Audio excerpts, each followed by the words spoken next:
Under the Radar, bringing movies and people together, one frame at a time.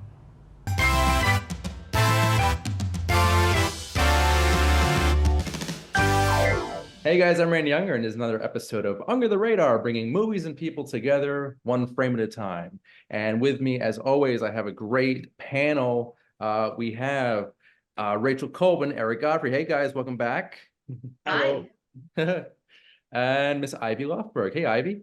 Hey, great to be here. Thank you so much. Yeah, anytime, guys. You know, you're always welcome on the show. So I'm really happy to see you guys again. I believe this is our first time in the new year. So this is very exciting. Happy New Year, everybody. Happy New Happy Year. New Year. And we have two very disturbing films to discuss. We've got the new film Saltburn, which is now streaming on Amazon Prime and also playing in select theaters. And our retro review of the evening is The Talented Mr. Ripley from 1999. And that is also streaming, I believe, most notably on Paramount Plus. But before we get into the films, I just wanted to mention that over the weekend, I had the distinct privilege and pleasure of going to the Museum of Moving Image in Queens, New York, and I went there to see the Zone of Interest, which is a very disturbing film, very depressing, yet kind of hopeful. And I know you guys have not seen the film yet. I highly recommend that you do so. But I just want to go around real quick and talk about the museum. Ivy, I know you have not been to this wonderful palace.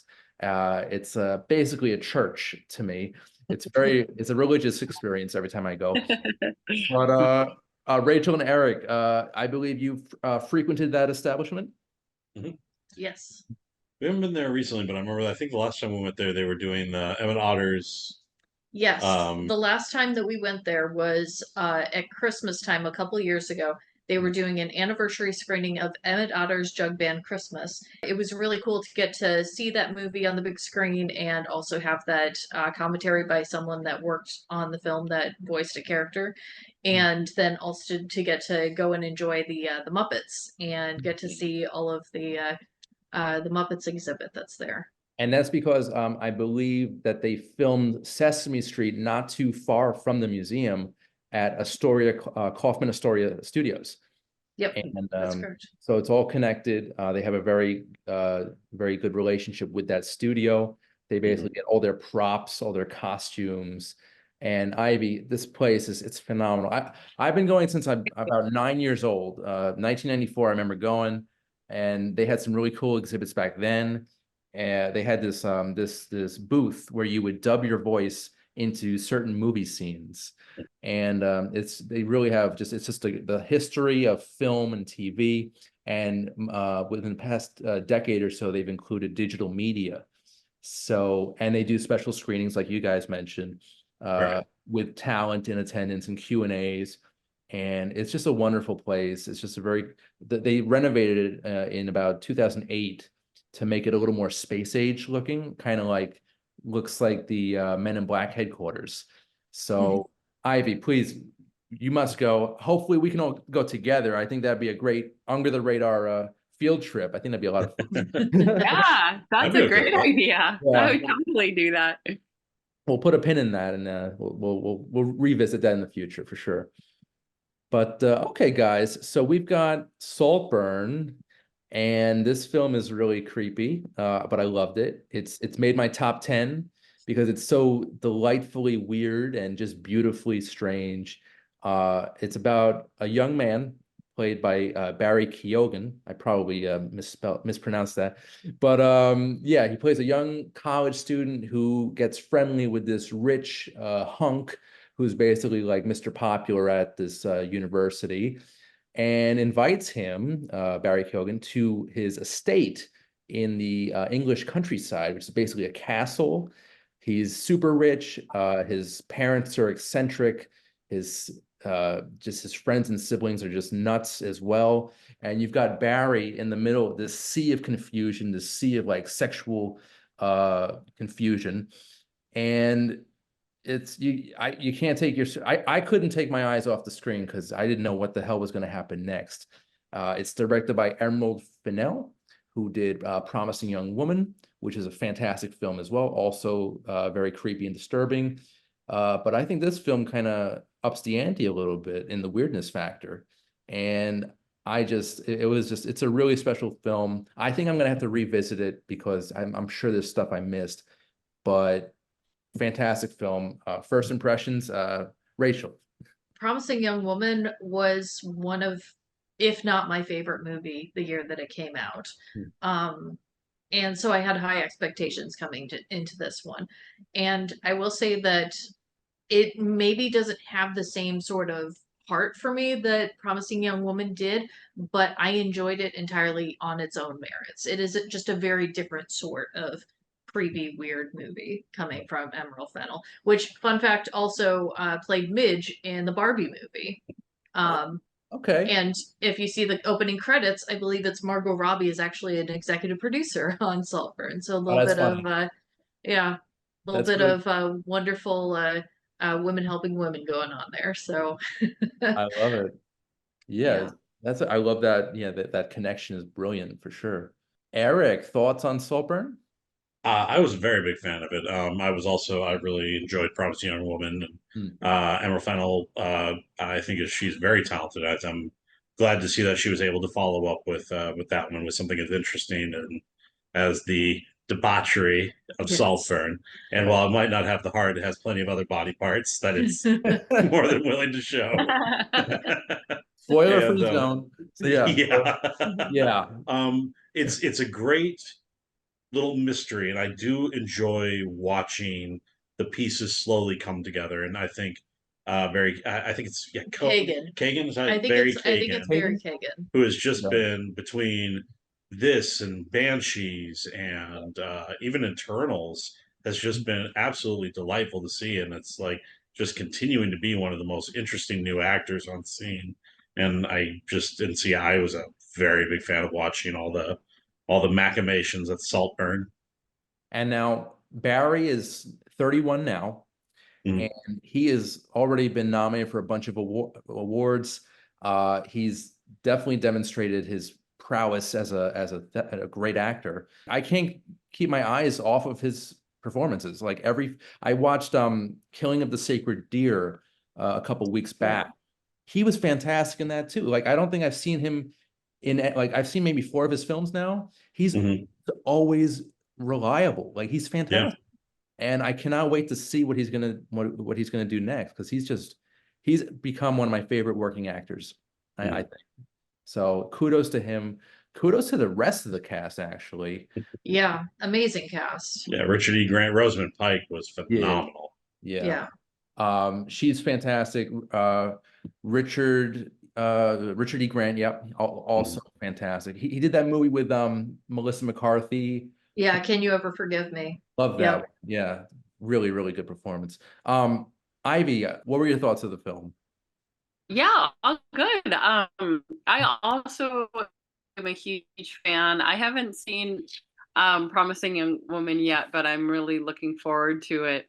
And I absolutely love this movie as well. I really love how like British wealth and American wealth are so different. And like when Yeah. they say like, oh, he's rich. And like you just like castles like that. I mean, there are houses in America that are just that big because they have been built to be that big, but Mhm. a castle is a whole other kind of rich. I really love the tension between also, you know, just the fact that you walk into a home like that, and it's like Downton Abbey. They have you know, a whole staff of people. I love that scene where he's kind of walking in as someone who could have easily been part of the staff, you know, and he's been invited as a friend, and just the tension of the creative tension of that Hmm.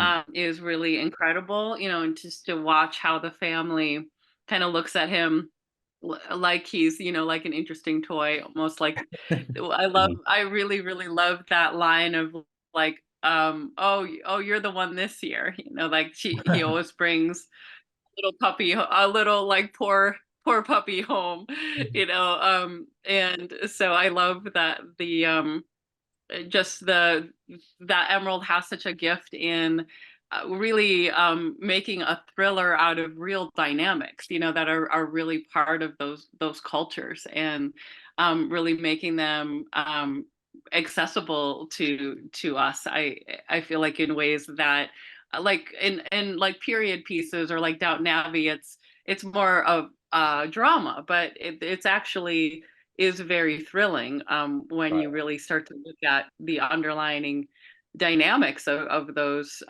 you know, rich and also just what it represents, you know, that represents a type of royalty. It's not just money, you know, Yeah. it's a status Yeah. that very unique, I feel like, to also England. And so I think to step into that world, you're really stepping into a world of like lords, and it's very seductive for people to be step into that kind of power. Mm. Mhm. Right. Yeah. And I The- liked seeing a different kind of this reminded me, actually thinking about it, a lot of the menu. Sort of that it's kind of this revenge story that takes a different sort of approach to it. right. And even I know that we're going to be discussing Talented Mr. Ripley later, and whereas I think that that's more a story of survival, this is more of a story of it's much more of a revenge tale, I would say, And and I it's much more cathartic like that. and it's crazy, Emerald just meshing both genres, comedy and thriller. You know, that's not an easy feat, like to do that, to blend those two styles and worlds. It's a feat, and it's a really it's a special film. So I'm really happy with Saltburn. It's definitely made my top 10. And yeah, I can't wait to revisit it. Also, Richard E. Grant was phenomenal as always. You know, Yeah, I can't get over him, and I wanted a lot more of him, but I think he was used just enough, but could Mhm. use a little bit more. yeah. You know, Rosamund Pike was also fantastic, and we get a very, very brief, I, I wouldn't say cameo, but a brief turn from Carrie Mulligan, who is Yep. fresh off of Maestro, Yes, and poor sweet Pamela. yeah, she was so cute. Amazing. There was a lot in Saltburn that reminded me of Succession, where you Mhm. just casually mentions like a detail about Pamela that is such a major detail that is mentioned so casually, Right. and just that peek into wealth, where kind of like life and death seems to become something like not that or you know, these big things of life that Yeah. for, you know, other people are these like huge things happening in their life. And I love that peek into you know, Succession. And these shows that talk about great wealth, I really touch on that, about the dehumanization of people, where it's just like, oh well, that happened to them, like, oh okay, like what's for dinner. Saltburn is really in a lot of action, and you really have to pay attention. You can't walk out of the room True. of Saltburn, or you're gonna miss a lot of just stuff happening through the interactions. Yes, a lot of Yeah. things do go down, and I just want to warn listeners and viewers that there are at least two very, very disturbing sequences in Saltburn. So proceed with caution, because this is not for the faint of heart, this film. Only two? Minimum, Two minimum that of really two. stick The rest, out. Yeah. your results may Yeah. vary. Yes, I yes. just wanted to piggyback a little bit off of what Ivy was saying about quote unquote high class families. Hmm. And something that I always love about Succession, and that I really loved about this, is that they show that even though these families are surrounded by like the finest of art, like this stuff that's like priceless and everything, and they have all this knowledge about this art and high culture that they can use as a weapon to make people feel like they don't belong. But what are they doing in their downtime? They're watching Superbad and The Ring, Yeah. and reading Harry Totally. Potter, and I'm like, absolutely, that is accurate. Like just because you have a whole lot of money doesn't mean that you can buy taste. Right. Right. Well put, Rachel. Well put. And I think that leaves us with our retro review of the evening. We have The Talented Mr. Ripley, starring Matt Damon. We also have Jude Law, Gwyneth Paltrow, Philip Seymour Hoffman, and James Reborn. And this is a great film. I loved it back when I saw it in 1999. I loved it even more seeing it a few weeks ago, revisiting it. And basically, it tells the story of young Tom Ripley, who is a hustler, to say the least, who crosses paths with a very rich man who basically wants to hire Tom to travel to Italy to basically bring his spoiled son back, played by Jude Law. And along the way, he forms an infatuation, and basically, I mean, there's no spoilers at this point. The movie is 25 years old. He kills Jude Law's character and assumes his identity. And it's very disturbing, very dark, very well acted. And that the scene on the boat when he actually does kill him is like, it's etched in my memory. It's this really disturbing moment in the film. But it's a great film. I loved revisiting it, and it was directed by Anthony Minghella, who I believe did The English Patient, who Yes. fantastic director. He definitely, and his cinematographer is great too in this. Just a really well-crafted thriller. It kind of goes on a little long, and it kind of meanders in some moments, but I think overall the film works really, really well. But Ivy, what did you think of this 1999 gem? Yeah, I really agree with you, Randy. I also revisited it and was really excited to watch it because this director, he does such justice to reading a book and seeing the big vision of it. And that's what I love so much about The Talented Miss Ripley. It's a big movie. It's an elegant movie. It holds up so well. It's really beautifully shot. You really saw that the director wanted to make a really big movie that really had a gorgeous soundtrack. It's shot so beautifully. The acting is, as good as these three get, and you really get lost in this beautiful world. This really could have been kind of a B movie, a little bit cheesy. Like been a lot of those types of movies that aren't really as big and bold and immersive as Ripley is. And I just really love to just the crossovers of people who like they just assume because you have the right jacket on, and that you are suddenly someone who they know. And so I feel like it does such a great job of showing, in these very wealthy circles, they do just assume what you have on and who automatically makes you a certain type of person that is their new best friend. And they really have no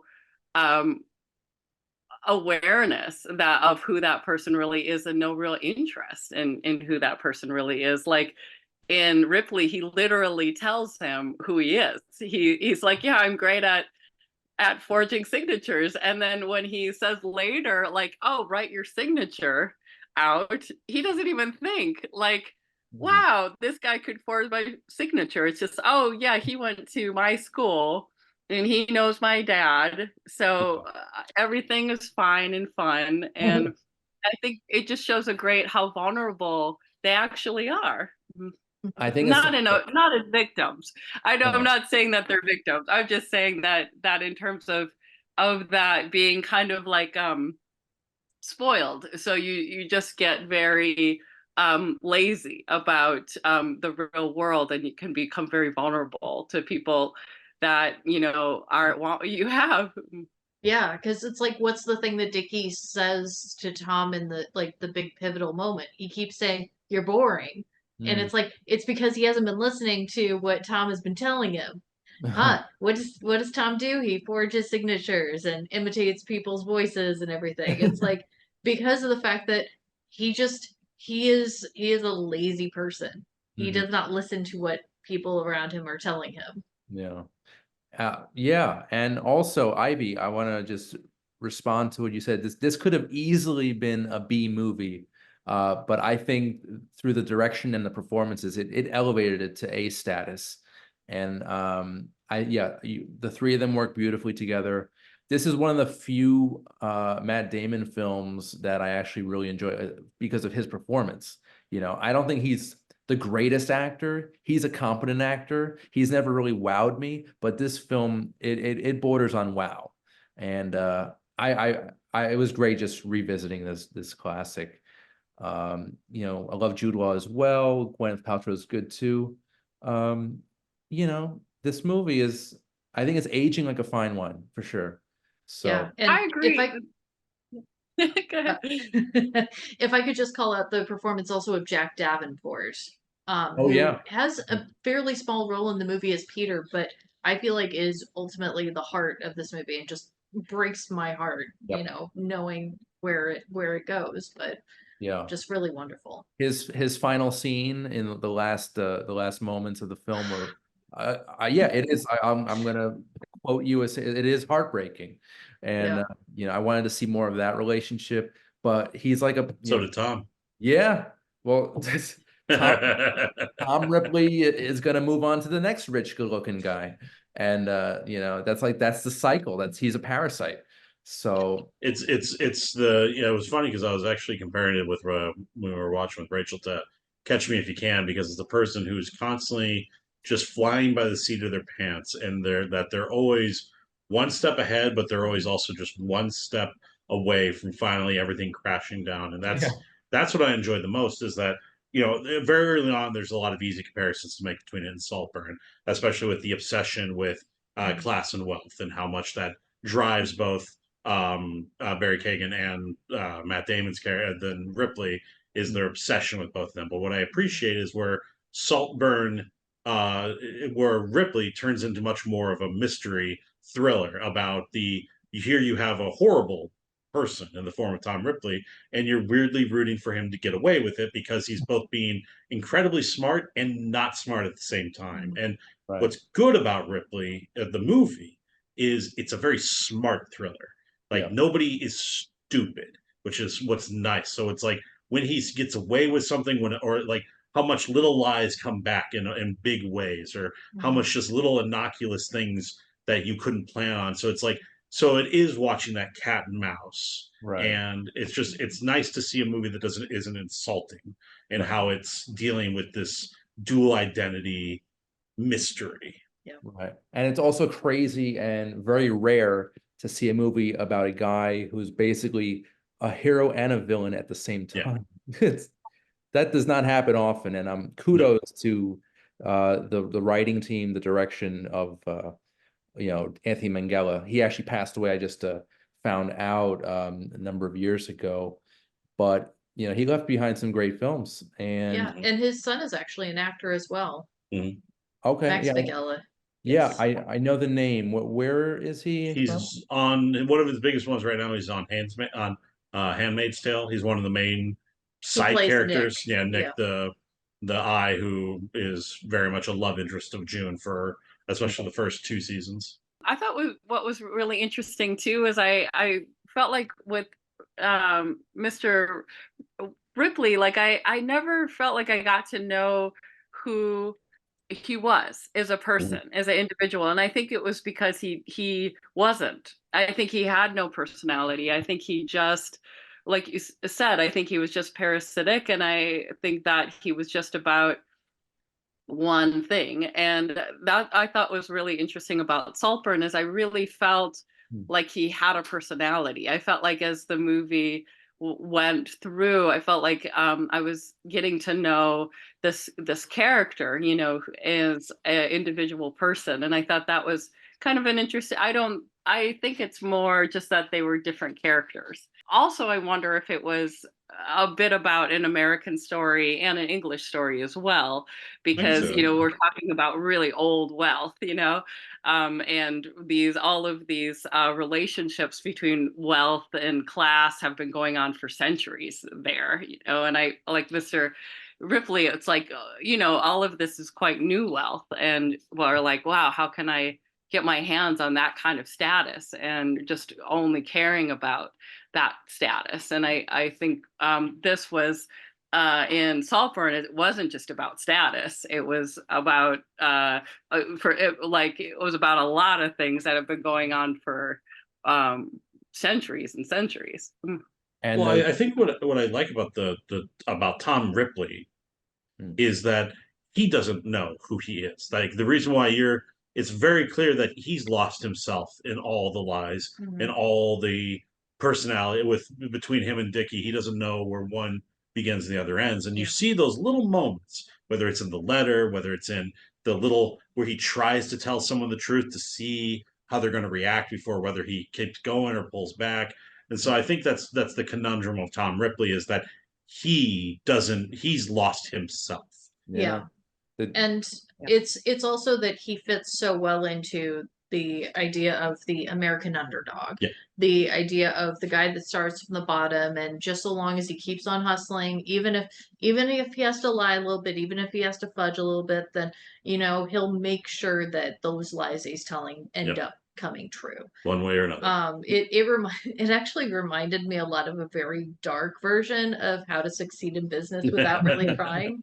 Very very similar sort of dynamic. It's like this guy that's just constantly figuring out who the next person is that he needs to ingratiate himself with Yep. and get close to in order to stay on top of things. Mhm. yeah. Yeah, for sure. And I love the themes of class and society is very prevalent in both films. And that's why I picked them. So also with Ripley, I just wanted to mention, aside from Law and Paltrow, Kate Blanchett and Philip Seymour Hoffman give fantastic performances. Yeah. And Yeah. they are underused, I'd say. This is, I think, one of the first movies I've seen Blanchett in, and she was great as always. So that was really cool to see her in that. And the late great Philip Seymour Hoffman, he had a really great role as well. So yeah, I can't say I can't give enough praise for this 1999 film. So, and I believe it is streaming now on Paramount Plus and other platforms. So if you haven't seen it, those listening and watching, do check out The Talented Mr. Ripley. All And right, I guys. thought what was Yeah. really interesting about the difference that, like, in Paltrow's performance, you know, she really plays this like easy breezy, not a care in the world, you know, sweetheart, who's like, you know, isn't really a bad person, just doesn't have much of a personality, but is like pleasant, you know. And I love that compared to Rosamund Pike's character, who, you know, she's like collecting people, you know, and collecting Yep. their stories. Like she's a much darker character. It feels like she's like a soul collector or something. She's just like She so needs like gossip. Yeah. she needs gossip. And she's like just Yeah. collecting these stories, you know, of people Just to, you know, washing over feel her. like she has something like, yeah, and that like the greed of that, Yeah. I thought was really interesting and very different. I think compared to the women in Ripley, just kind of they seem very like easy breezy, you know, everything's fine. And and Saltburn, I mean, these were very it would be very intimidating to, I think, to have dinner with. I wouldn't want Rose in my head. And remember, we dress for dinner. So Yes. guys, we have like a minute left or so. I just want to go around and do some plugs. Ivy, anything going on? Any projects? Yeah, you can just check out my Instagram. It's my name at Ivy Lochberg, and do a fun thing on there called Film Remedy, where I just pick a theme for the month and put up movies for that theme. So check it out if you'd like. Very nice. Awesome. Guys, So, as always, you can find me on Instagram at Second Act Bake Shop. You can also find Dobby on Instagram at Dobby the House Doggo. He is asleep at the moment, so I won't disturb him. No. And you can find I'm over at the Law of Donut Engineering in Jersey City Heights, also known as the Lodge. And we have a January menu up, so come by and check it out. Very cool. Eric, anything this week? Nothing for me, but that's where I would pass the baton to Rachel here. Perfect, perfect. And speaking of passing the baton, I'm right in the middle of this social media challenge where it's a 10-day thing where each day you have to post an image that really impacts you from a film. So if you get nominated, then you have to pick 10 movie stills as well and post each still each day. So that's 10 movies, 10 nominations, 0 explanations. So it's a fun little thing if you're interested. And yeah, it's just one of those weird little social media things, a little game. As for me, you can catch new episodes of Under the Radar on SiriusXM through Slam Radio Thursdays at 8 p.m. Eastern, 5 p.m. Pacific. Also, you can see the video version of the episode on Manhattan Neighborhood Network, and that's every Monday at 11 a.m. Eastern, 8 a.m. Pacific. So, oh, and also if you want to just visit the Under the Radar YouTube channel, feel free to do it as well. Subscribe and share. And I just want to thank my wonderful panel of guest critics tonight. This was great as always. Can't wait to see you guys again. And I'm Randy Younger. This has been Under the Radar, bringing movies and people together one frame at a time. We'll see you next time. Take care. Under the Radar is brought to you by Magnitude Jewelry. Add a 2 to match your attitude. Patent pending interchange genuine gemstone and crystal EMF protection jewelry. For more information, please visit magnitudejewelry.com/gemgirl or call 718-268-6634.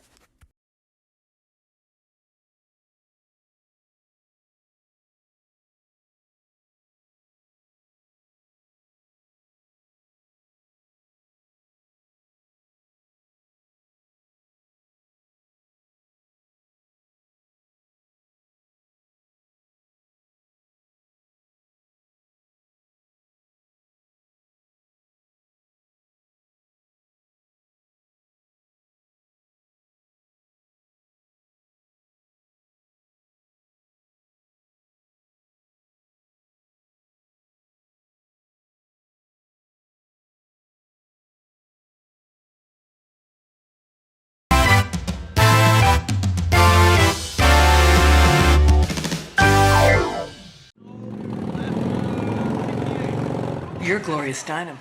Gloria? Gloria. Gloria. I am. I want to write about the women's movement. What movement? Very few jobs actually require a penis or vagina.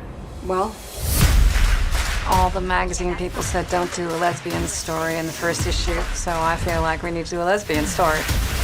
Gloria Steinem should rot in hell. You can't associate yourself with those crazy women. I am one of those crazy women. Can we change the world? Yes, we can. Decent women! How'd you get the name Man Killer? I earned it. You earned it. We gotta stop sucking and begin to bite. This is the year of women's liberation. If you avoid conflict, my darling, conflict will seek you out. The truth will set you free. But first, it will piss you off. We'll rise up and we'll do it 1,000 times again. Hey guys, I'm Randy Younger, and this is a very special edition of Under the Radar, where we talk all things film. And with me today is Academy Award-winning film composer Elliot Goldenthal of the new Gloria Steinem biopic, The Glorias. The film focuses on the life and times of women's rights activist Steinem. Elliot, good evening. How are you? Hi, Randy. Hi. Good evening. Yeah. Welcome to the show. Thank you. So the film is great. I loved it. I loved the performances. I loved everything about it, especially the score. Tell me, what attracted you initially to the project? Well, all of Gloria's life. And I kind of knew peripherally, I can say, a distant friend through the last 20 years, 30 years of my life, Gloria was. And Julie was reading her book called My Life on the Road. And that was, it's kind of almost a stream of consciousness, a journey through her whole life. It's not a biography so much as it is, thoughts on during her travels throughout her life since she was a little girl. So basically a journal, a diary of sorts. Yes, yes. So Julie was very excited about it. I read the book, and then they got into the, Julie wrote the script, and it was very, very exciting to watch it unfold. But in cinema, in movies, unless you write pre-records, like I did in Frida and Titus and things like that, for dance sequences or choreographer purposes, your score, I like to wait until the last minute. So when Julie has an assembly and a director's cut, then I get really busy. Okay, that's great. That's great. That's great. So like many of your other films, there are many musical styles represented here. What is it like juggling so many styles and tones in one score?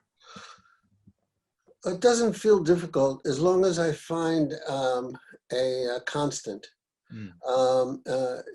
When a life takes place from 1930s to the present, you run into all sorts of stylistic and chronological development of the musical forms in America. So it's nice to have it represented in some form or another. The various composers had their own strategy. Nino Rota had a certain flair where you can feel his personality in every period he writes in, but it reflects the periods. In this movie, it keeps going back to a magical realist place, which is a bus, a Greyhound bus on a long, long stretch of highway. Looks like Big Sky, America somewhere. And that bus is able to bring in various Glorias at different ages, from a little girl to a college-age girl to a mature woman to an old woman, and have them have conversations, all four of them, about reflecting on various events that haven't happened or happened in the past. So it's kind of like a Twilight Zone-y kind of thing. So that gave me a constant to go back to. And I find that a very, very simple device is the most American sound from at least the 1940s to now is the amplified guitar.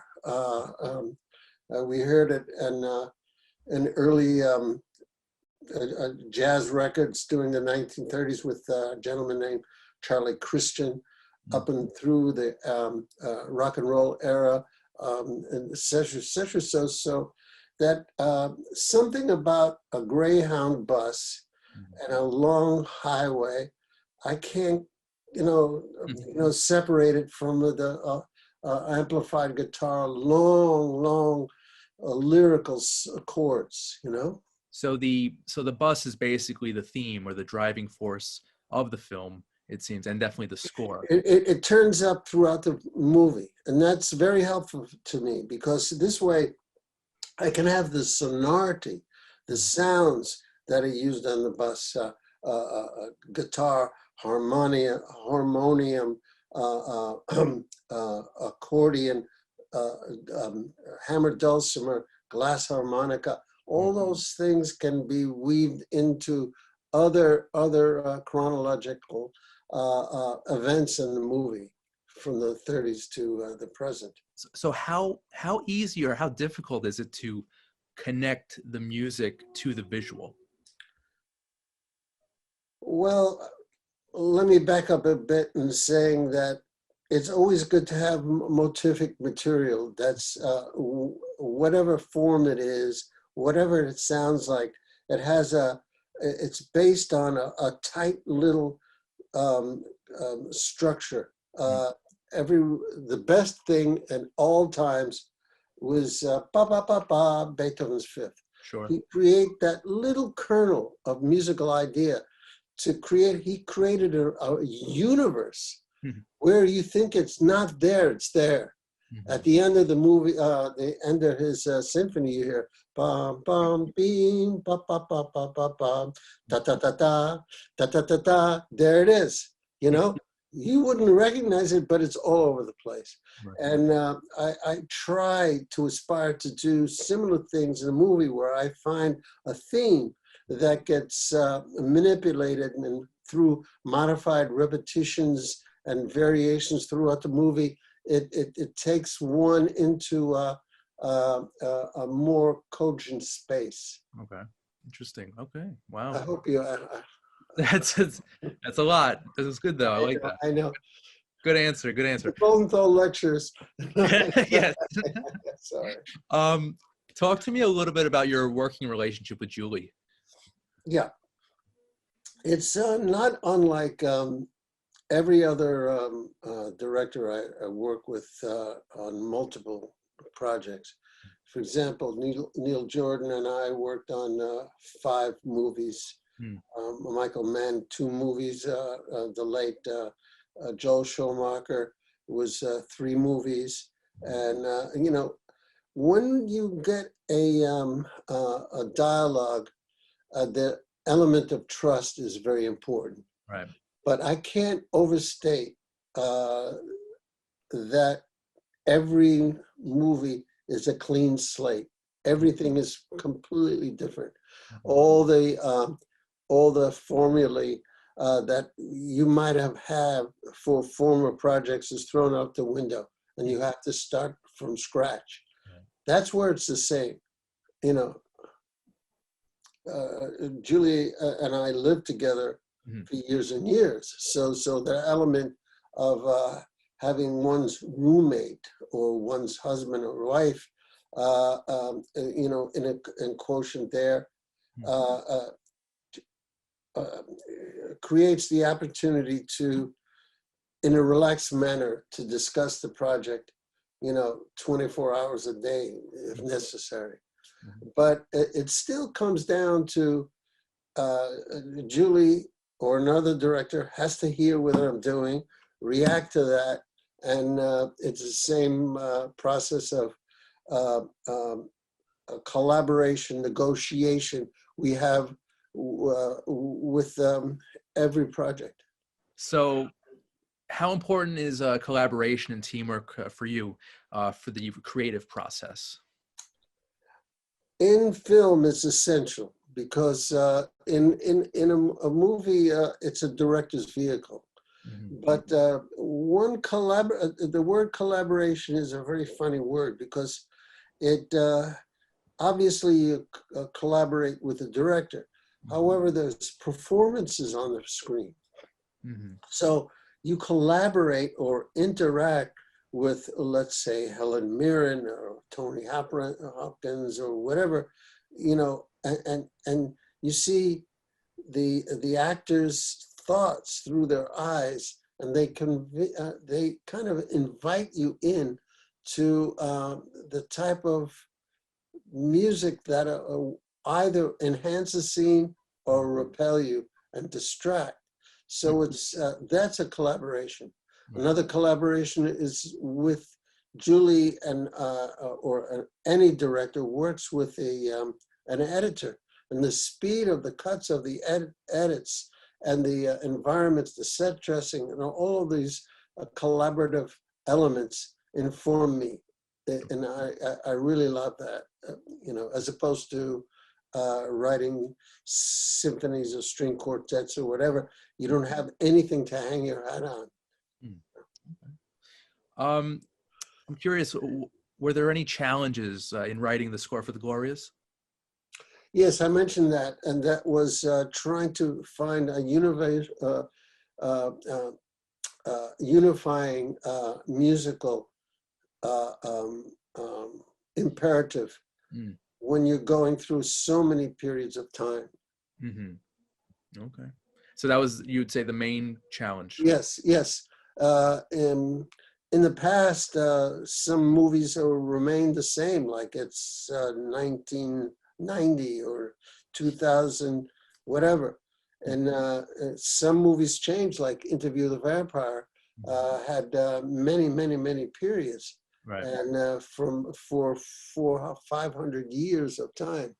So that gives you something to hang your hat on. Still, you have to have a constant that makes you feel you're in the same movie with the composer. Okay. So for the Glorias, what do you hope audiences take away from it and the music? Well, her message of human rights, women's rights is human rights, and the most important thing the movie, for me, brings across is the idea that listening is the most important thing.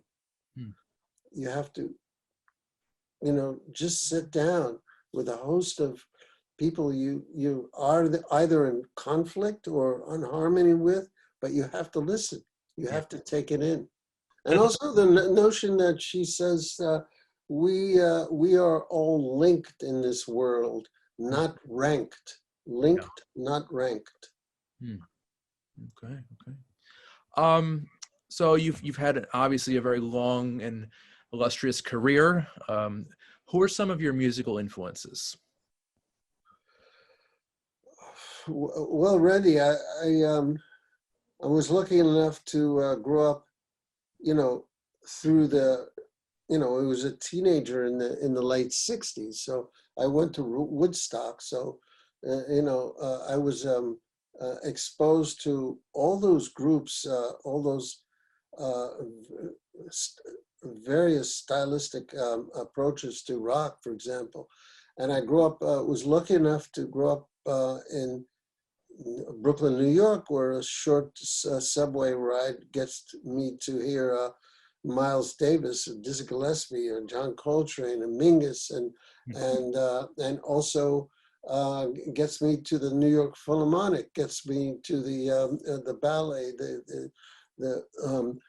the opera. So just physically where I lived, I had so much beautiful stuff swimming around me at all times. And I grew up in a housing project. And when I open the window, I hear salsa, soul music, polka, whatever. So the splendor of hearing different styles of music and watching different dances is a lucky thing. That's great. Yeah, to be exposed by so much great art. Yes. Nothing better. So I'm curious, what do you look for when picking projects? They usually find me. It's usually a lucky thing where the project and myself find each other. I look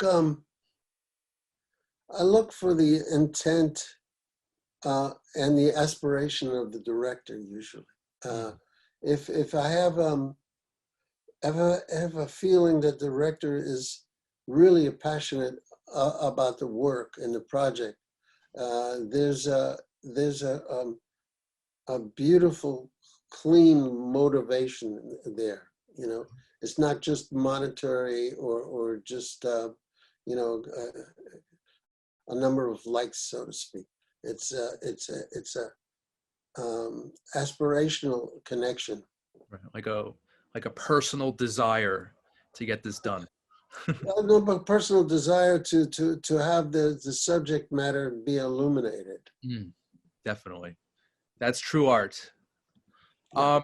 So you mentioned earlier the late great Joel Schumacher, and Yes, it was you are great. one of the many composers to tackle the character of Batman.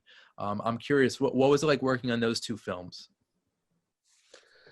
Well, the first one was successful. The second one wasn't, and the first one was a lot of fun. And Joel Schumacher's imperative with those movies is to not take it too seriously, to make it, not disposable culture, but to make it fun, like the comic books were. A sense of you're in there to enjoy yourself. And his approach was very, very, very colorful, and the characters were very delineated. Like the zany characters were zany, the villains were villainous and very clear etched characters. And Batman Forever was a great project to work on. It had so many urban landscapes to work with, and neo-deco art and color and flair. And Batman and Robin was less successful, and I have a feeling everyone knew it wasn't quite adding up, but everyone put their best work into it and tried as hard as possible to bring it past the finish line. Not a great film, Batman and Robin, that's for sure. But the music is very, very strong. No, but Batman Forever as a film, had stood out as being an alternative, a reasonable argument to the same material as that. It's a comic book. Yeah, it's a comic book in motion for sure. That's right. I'm curious. Did you ever have any conversations with Danny Elfman about that? Was it sort of like a passing the baton, or how was that? What was that relationship like? I talked to, I had friendly conversations with Danny, but not about Batman. I think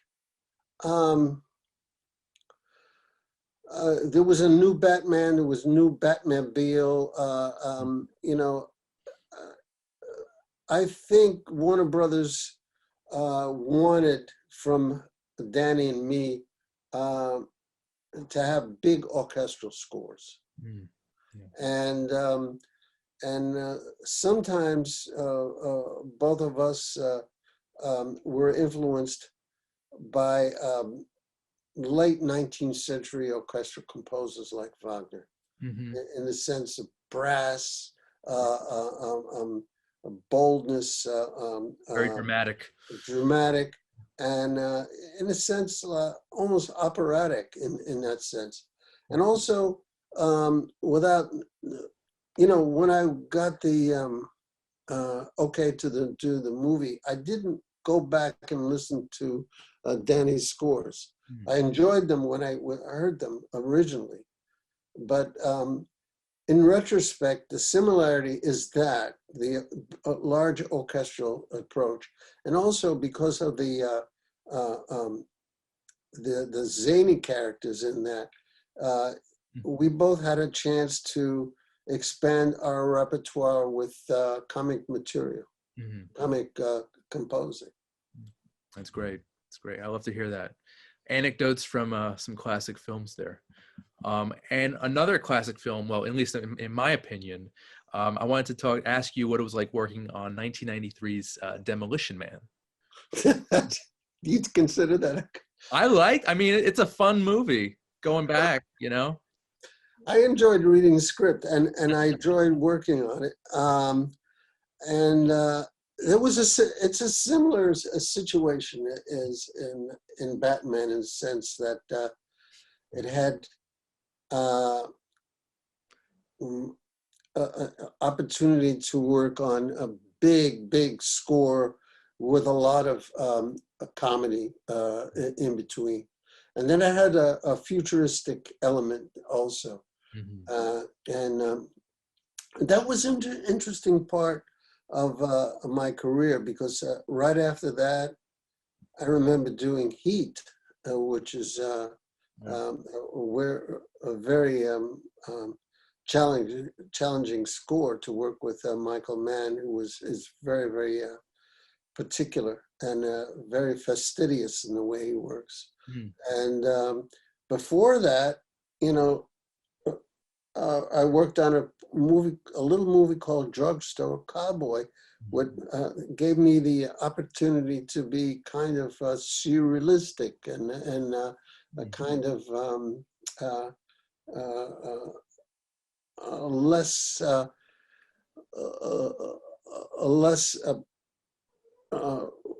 wide audience commercial. Okay, it's great. And again, yeah, the genres, the styles, they're all over the place. I love it though. You still find a way to focus all of that energy. So I love it. You know, Demolition Man was a lot of fun. Going back and listening to it, and I enjoyed working on it. You know, yeah. You know, Joe Silver produced it, and I remember he saying, "How many musicians did this particular composer had on this movie?" And I said, "I don't know, 80. So I'll give you 100. Do something. Do something with 100 musicians." There you go. There you go. I love it. So are there any other upcoming projects, stuff you're working on now that you could discuss? Well, it's always, yes, there's the Glorious soundtrack. I just released it digitally last week, but it's coming out in a few weeks on vinyl and as well as CD. But I'm working on classical stuff that I enjoy, personal work. One is a song cycle for an orchestra in Krakow, Poland, based on a beautiful poet, this woman, Barbara Sadowska, who talked about the difficulties in living under, you know, totalitarian regimes. Okay. It's not fun like Demolition Man on the outside to talk about, but it's dear to my heart. That's great. That's great. So yeah, Elliot, I want to thank you so much. Yeah, thank you. Thank you so much for your time. This was amazing. The Glorias is now out on Amazon Prime. It's really great. It's a fantastic film about Gloria Steinem. It taught me a bit about her life. So, you know, if you're curious about her and her cause and what she's done and accomplished, it's really wonderful. She's still going strong. Yeah. She is. Yeah. For sure. And Elliot, the vinyl, when is that released? Is there going to be a digital? I don't know. It just went out to be pressed and all of that. So within a month or so, it should be out, you know, for the New Year's. Yeah. Okay. Well, Elliot, again, thank you so much. Congratulations on everything. And everyone watching, thank you so much. I'm Randy Younger. This has been Under the Radar. Thanks for watching. Thank you, Randy.